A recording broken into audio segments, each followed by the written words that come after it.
وما جعلنا القبلة التي كنت عليها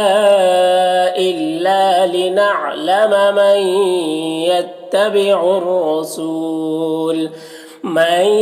يتبع الرسول ممن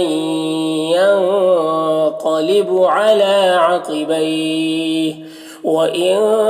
كانت لكبيرة إلا على الذين هدى الله وما كان الله ليضيع إيمانكم إن الله بالناس لرؤوف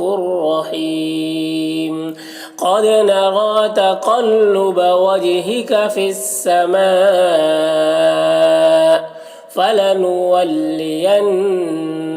قبلة